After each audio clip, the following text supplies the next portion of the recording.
அதை யார் மேல போட்டுட்ட பொறுப்ப? எவனோ ஒருத்தாங்க திருட மீட்டிங் நடத்துறான்ல அவன் மேல போட்டுட்ட. அங்க போய் நீ போய் கத்துக்கோ.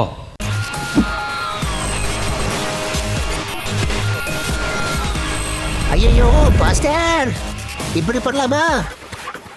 உள்ள கள்ள உபதேசத்தை கொண்டு வந்த அந்த காரணமாகத்தான் இவர்கள் தான் இருப்பதிலேயே மிகவும் ஆபத்தானவர்கள். யாருன்னு அந்த கள்ள உபதேசங்களை பண்ற ஆபத்தானவங்க? இந்த மாதிரி எல்லாம் இவங்க இருக்கிறதுக்கு மிகப்பெரிய குற்றவாளிகள் 2 பேர் இருக்காங்க. மிகப்பெரிய 2 குற்றவாளிகளை அண்ணன் காட்டி கொடுக்குறாரு. மக்கள் எல்லாம் பார்த்து அவங்க கிட்ட இருந்து உஷாரா. இது ரொம்ப ரொம்ப வருத்தமான விஷயம். உங்களுக்கு ஆச்சரியமாக இருக்கும், கொஞ்சம் ஷாக்கிங்காகவும் இருக்கும். ஆனா இதுதான் உண்மை. அண்ணே, மக்கள் எல்லாம் ஆச்சரியப்பட்டு ஷாக்கானாலும் பரவாயில்லண்ணே, உண்மையை உறக்க சொல்லித்தாங்கண்ணே. நம்பர் 1, கள்ள போதனை சபைக்குள் வரும்பொழுது அதை கண்டு கொள்ளாமல். அண்ணே, அதை கண்டு கொள்ளாமல் இருந்தாலும் தப்புதான். அந்த கள்ள போதனையை தெரிஞ்சும் நீங்க டைரக்டா அவங்க பேர் சொல்லாம இருந்தும் தப்புதானே. அதை எதிர்த்து பேசாமல். அண்ணே, அந்த கள்ள போதனைய பண்றவங்கள பேர் சொல்லி இன்னார் கள்ள போதனை பண்றாங்கன்னு சொல்லாம நீங்க என்னதான் பேசினாலும் வேஸ்ட் தானே. உங்களுக்கு எதிர்த்து யாரும் பேச மாட்டாங்களேன்னு கவலையா இருக்கு.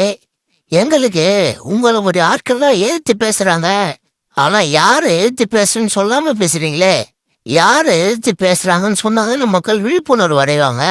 எதை பற்றியும் கவலைப்படாமல் டயசிஸை நடத்த வேண்டும், போஸ்டிங் கொடுக்க வேண்டும்.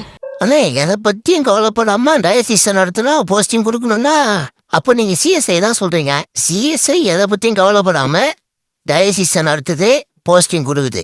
நீங்களும் டைரக்டா யாரையும் காட்டி கொள்ளாம மக்களை ஏமாத்திட்டு வேறு காரியங்களை பார்க்க வேண்டும், எலெக்ஷனை நடத்த வேண்டும் என்று சொல்லி பாரம்பரிய சபை தலைவர்கள் இருக்கிறாங்க பாருங்க. எல்லாருமே கிடையாது, நிறைய பேர் பிஷப்ஸ், மாடரேட்டர்ஸ் இவங்கெல்லாம் இருக்காங்க பாருங்க. இவர்கள் தான் ரெண்டாவது குற்றவாளி. இவங்க தான். அண்ணே, அவங்க 2வது குற்றவாளினா முதல் குற்றவாளி யாருண்ணே? நீங்களா? சபைனா என்னன்னே தெரியாம பாரம்பரிய சபை பிஷப்புக்கு எதுவும் கேட்க மாட்டாங்க அப்படின்னு சொல்லிட்டு இருக்கீங்க. அண்ணே, பண்றதே அவங்க தானே. ஏன்னா இவ்வளவு பெரிய கள்ள உபதேசம் நம் நாட்டை உலுக்கி கொண்டிருக்கிறது. ஆனால் இவர்கள் எதை பற்றியும் பேச மறுக்கிறார்கள். அண்ணே, கள்ள உபதேசம் பண்றவங்கள அவங்க தான் பேச மறுக்கிறாங்க. நீங்களாச்சும் பேர் சொல்லி பேசுவோம் தானே. அவங்க பேச மறுத்து ஏமாத்துறாங்க. நீங்க பேச 2 பேரும் மக்களை ஏமாத்துறீங்க. 2மே ஒன்று தானே. யாரு மிகப்பெரிய பாஸ்டர்ஸ், சிஎஸ்ஐ பாஸ்டர்ஸ், மெத்தடிஸ்ட்ல இருக்கிற பாஸ்டர்ஸ், பாப்டிஸ்ட்ல இருக்கிற பாஸ்டர்ஸ், நிறைய பேர் எல்லாருமே இல்ல, நிறைய பேர் பேச மறுக்கிறார்கள் இதை பற்றி. என்னது, சிஎஸ்ஐல இருக்கிற பிஷப்ஸ் பேச மறுக்கிறாங்களா? பண்றதே அவங்க தான். அவங்க எப்படின்னு பேசுவாங்க? வேதத்தின்படி சிஎஸ்ஐ ஸ்டாஃப்னு சபையை ஆண்டுகளா செயல்படுதா? அண்ணே, வேதத்துல இருந்து சபைனா என்னன்னு தெரிஞ்சிட்டு பேசுனே. நீங்கள் எல்லோரும் பேச மறுத்ததனால்தான், பிஷப்ஸ் பேச மறுத்ததனால்தான் இப்படி இவர்கள் எல்லோரும் வேரூன்றி வளர்ந்து விட்டார்கள். அண்ணன் கள்ள போதனை பண்றவனே நான் கள்ள போதனை பண்றேன் அப்படின்னு சொல்ல எதிர்பார்க்கிறாரு. இது எப்படி நடக்கணும்னு எனக்கு தெரியல. ஆனால் இவர்களை விட மிகப்பெரிய குற்றவாளி ஒருத்தவங்க இருக்காங்க. யார் தெரியுமா? பெற்றோர். கள்ள போதனை பண்ணி ஏமாற்றவனை விட பெரிய குற்றவாளி யாருன்னா பெற்றோர்.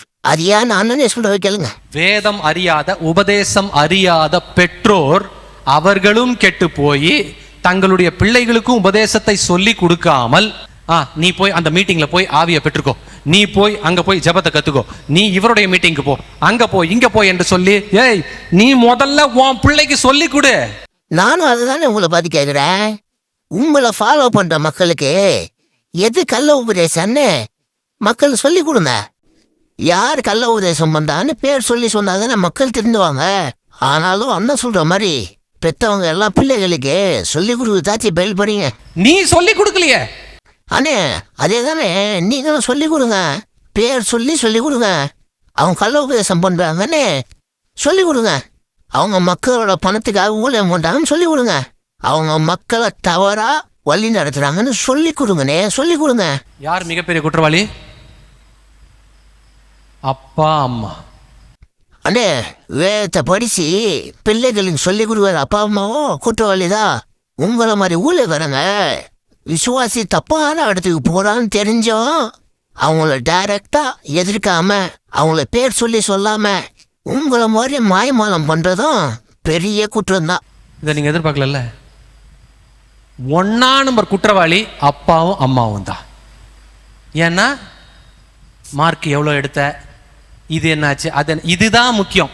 படிப்பு என்ன, வேலை, அவன் வேதத்துல வளர்றானா, வசனத்துல வளர்றானா, சத்தியத்தை உபதேசத்துல ஒழுங்கா வளர்றானா, நீ கண்டுக்கவே இல்லை. உண்மையாவே ஒவ்வொரு கிறிஸ்தவனும் அண்ணன் சொல்ற இந்த விஷயத்த நல்லா யோசிச்சு பாருங்க. நீங்க உங்களோட பிள்ளைகளை ஆண்டவருக்காக வளர்கிறீங்களா இல்ல உங்களுக்காக வளர்கிறீங்களா?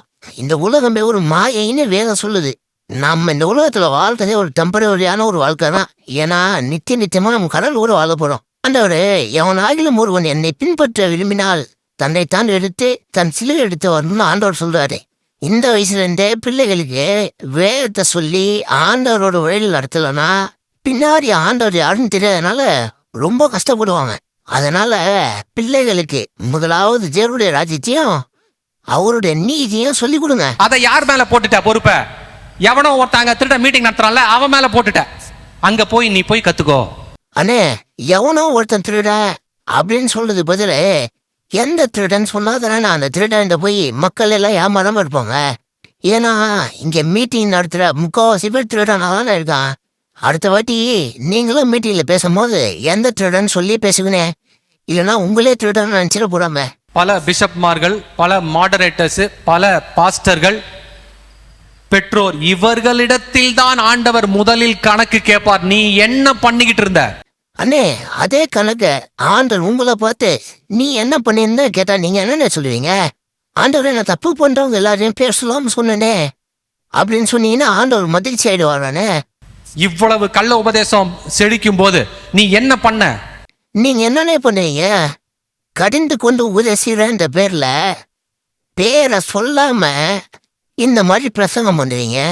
அண்ணனை ஃபாலோ பண்ற மக்களுக்கு நான் என்ன சொல்றேன்னா, கள்ள உபதேசம் கம்மியாகணும்னா அந்த கள்ள உபதேசம் யார் பண்றாங்கன்னு சொன்னாதான் அங்கிருந்து மக்கள் வெளியே வருவாங்க.